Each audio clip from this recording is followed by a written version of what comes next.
Explanation આપણને લોકોને ખબર હશે. તો એ ઇન્ફ્લેશનને ઘટાડવા માટે અથવા તો ઇન્ફ્લેશનને કંટ્રોલમાં લેવા માટે ગવર્મેન્ટ પોતે એક્શન લે. તો when government kept control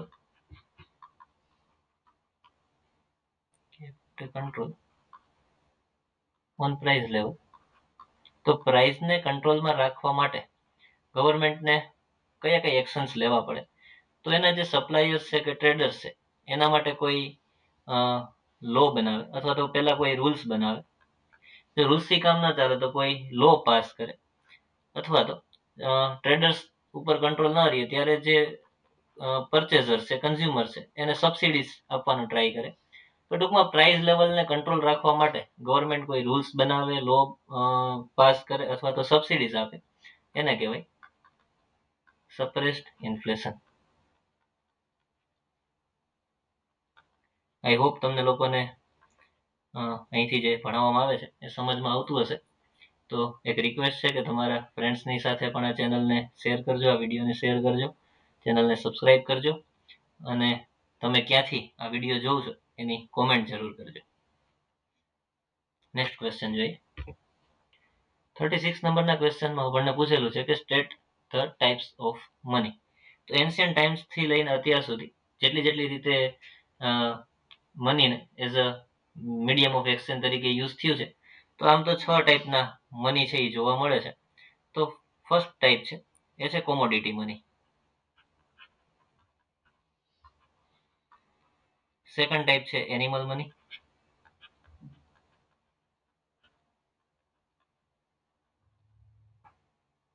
third type છે મેટલ મની.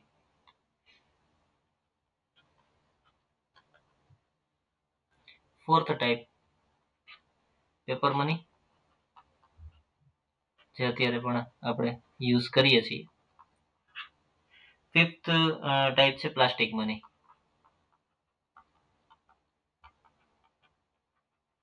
અને સિક્સ્થ ટાઈપ છે બેન્કિંગ મની. ખાલી એક કામ તો મનીના ટાઈપ્સનું લિસ્ટ જ બનાવવાનું હતું. તો મને એવું લાગે છે કે 6 એ 6 તમે ટાઈપ્સ લખો તો જ તમને પૂરા માર્ક મળી શકે. તો ટ્રાય એવી કરવી કે આપણે 6 એ 6 ટાઈપ્સ લખી શકીએ. નેક્સ્ટ ક્વેશ્ચન જોઈએ. 37 નંબરના ક્વેશ્ચનમાં પૂછેલું છે કે state the classification of schedule bank. તો શેડ્યુલ બેંકના ક્લાસિફિકેશન્સ આપણે ટેબલ ફોર્મની અંદર ડ્રો કરવાનો ટ્રાય કરીએ. તો શેડ્યુલ બેંકની અંદર 2 ટાઈપ્સ આવે મેઇનલી. એક છે કોમર્શિયલ બેંક અને અધર વન છે that is cooperative bank.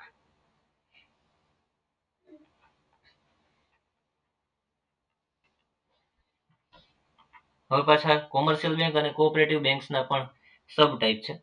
Commercial બેંકની અંદર એના સબ ટાઈપ્સમાં જોઈએ તો 4 સબ ટાઈપ્સ આવશે. એમાં ફર્સ્ટ વન છે public sector commercial bank. Short ફોર્મની અંદર હું સીબી લખી દઉં છું કોમર્શિયલ બેંકનું. એના પછી private sector commercial bank. Public sector એટલે આપણે જે બધી જોઈએ છીએ નેશનલાઇઝ પ્રાઇવેટ સેક્ટરની પણ બેંક્સ આપણે બધી જોયેલી હોય. એના પછી foreign banks.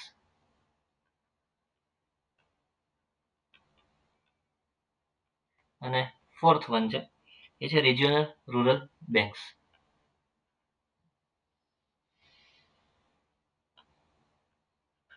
Regional rural banks. તો આ 4 સબ ટાઈપ્સ કોમર્શિયલ બેંકના થઈ ગયા. કોઓપરેટિવ બેંક્સની અંદર ખાલી 2 જ સબ ટાઈપ્સ છે. એમાં એક છે અર્બન કોઓપરેટિવ બેંક્સ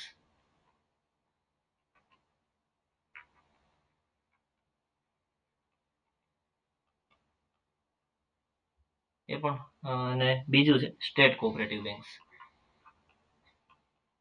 તો અહીંયા આપણું શેડ્યુલ બેંકનું ક્લાસિફિકેશન છે પૂરું થઈ ગયું. અહીંયા મેં અલગ રીતે ડ્રો કર્યું છે. તમે આને 2 ટાઈપ્સ છે આવી રીતે પણ કરી શકો કે કોમર્શિયલ બેંક કોઓપરેટિવ બેંક્સ. અહીંયા કોમર્શિયલ બેંકના બીજા 4 ટાઈપ્સ અને કોઓપરેટિવ બેંક્સ અને કોઓપરેટિવ બેંક્સના બીજા 2 ટાઈપ. આવી રીતે પણ તમે ડ્રો કરી શકો. બંનેની અંદર માર્ક્સ તમને પૂરા જ મળશે.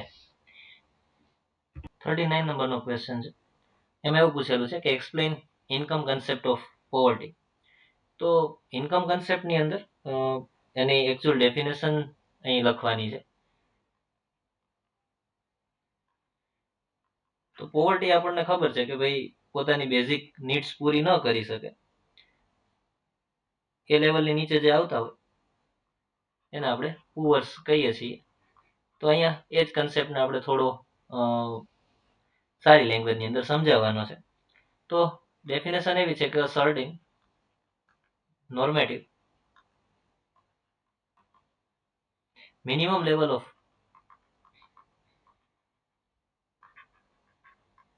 પર કેપિટા ઇન્કમ. તો મતલબ માણસનું એટલું પણ લેવલ ન હોય, એની પોતાની ઇન્કમ એટલી પણ ન હોય કે એ ઇન્કમના આધારે કન્ઝપ્શન એક્સપેન્ડિચર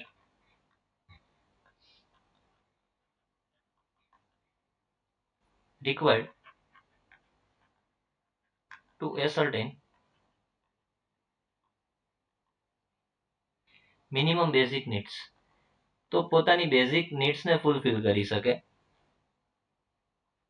અને એ બી પાછી મિનિમમ લેવલ ઉપર. જો એટલો પણ એક્સપેન્ડિચર પોતે ન કરી શકતો હોય, એટલી એની પર કેપિટા ઇન્કમ હોય કે બેઝિક નીડ્સ અથવા તો બેઝિક સર્વિસીસ પણ ન લઈ શકે, તો એ પોવર્ટી લાઈન નીચે જીવે છે એવું આપણે કહી શકીએ. Poverty line. તો પોતાની એટલી ઇન્કમ પણ ન હોય કે જેનાથી બેઝિક નીડ્સ કે સર્વિસ પૂરી કરી શકે, તો એ બધાને પોવર્ટી લાઈન નીચે જીવે છે એવું કહી શકીએ. એટલે આમ જોવા જઈએ ને તો પોવર્ટી છે એ one kind of state of scarcity છે.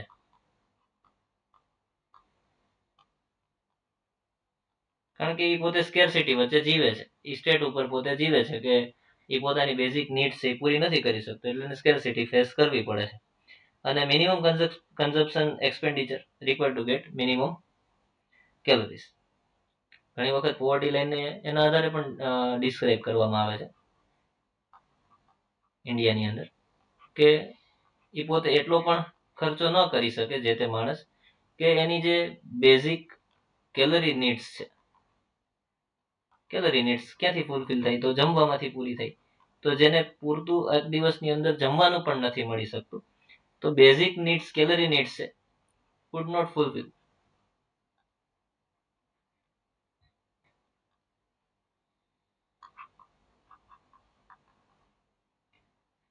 through consumption expenditure. એટલો પણ એ ખર્ચ ન કરી શકતો હોય, તો એનો મતલબ કે એની ઇન્કમ એટલી નથી, અને ઇન્કમના આધારે આપણા પોવર્ટીની લાઇન્સ છે એ બનાવેલી છે. એટલે આપણે અહીંયા ક્વેશ્ચન એવો પૂછેલો હતો કે ઇન્કમ કન્સેપ્ટ ઓફ પોવર્ટી. તો ઇન્કમ કઈ રીતે પોવર્ટીને અફેક્ટ કરે છે, ઇન્કમનું પેરામીટર છે એ આપણે અહીંયા એક્સપ્લેન કરેલું છે. નેક્સ્ટ ક્વેશ્ચન 40 માં એવું પૂછેલું છે કે ડિફાઇન ડિસગાઇઝ્ડ અનએમ્પ્લોયમેન્ટ. તો અનએમ્પ્લોયમેન્ટ ચેપ્ટરનો આ ક્વેશ્ચન છે. અનએમ્પ્લોયમેન્ટની અંદર એક ટાઈપ છે ડિસગાઇઝ્ડ અનએમ્પ્લોયમેન્ટ. તો કોને કહેવાય ડિસગાઇઝ્ડ અનએમ્પ્લોયમેન્ટ? તો એની પ્રોપર ડેફિનેશન જ આપણે લખવાનો ટ્રાય કરીએ. તો ઇફ ટુ મેની પર્સન્સ, કોઈ એક કામ છે કે જેની અંદર પ્રોપર ટેકનોલોજી પણ અવેલેબલ છે, છતાં પણ if too many persons are employed at given level of technology,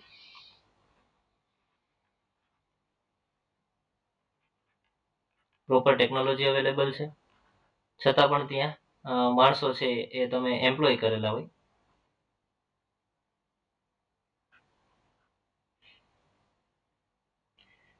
અને આ કામ જે કંઈ ચાલુ છે એમાંથી તમે અમુક માણસોને રિમૂવ કરી દો, when few persons are remove. તો સ્વાભાવિક વાત છે કે તમારું કામ ચાલુ હતું, એમાંથી તમે કોઈ માણસોને ઓછા કરી દીધા, તો એ કામના પ્રોડક્શનની અંદર, આઉટપુટની અંદર ફરક પડવો જોઈએ. પણ there is બટ એવું કહી શકીએ કે નો ચેન્જ ઇન પ્રોડક્શન. તો જેટલા માણસો હતા એ વખતે પણ જેટલું પ્રોડક્શન થતું હતું, એમાંથી માણસો અમુક ઓછા કરી નાખ્યા, તો પણ પ્રોડક્શનની અંદર કોઈ જ જાતનો ફરક ના પડ્યો. તો એનો મતલબ કે આવી જગ્યાએ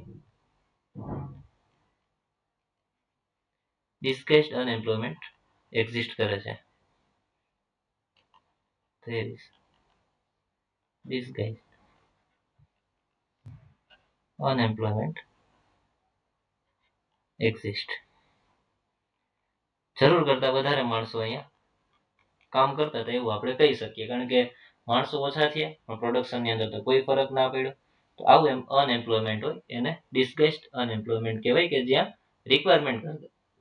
રિક્વાયરમેન્ટ કરતા વધારે માણસો રોકાયેલા હોય. Next question.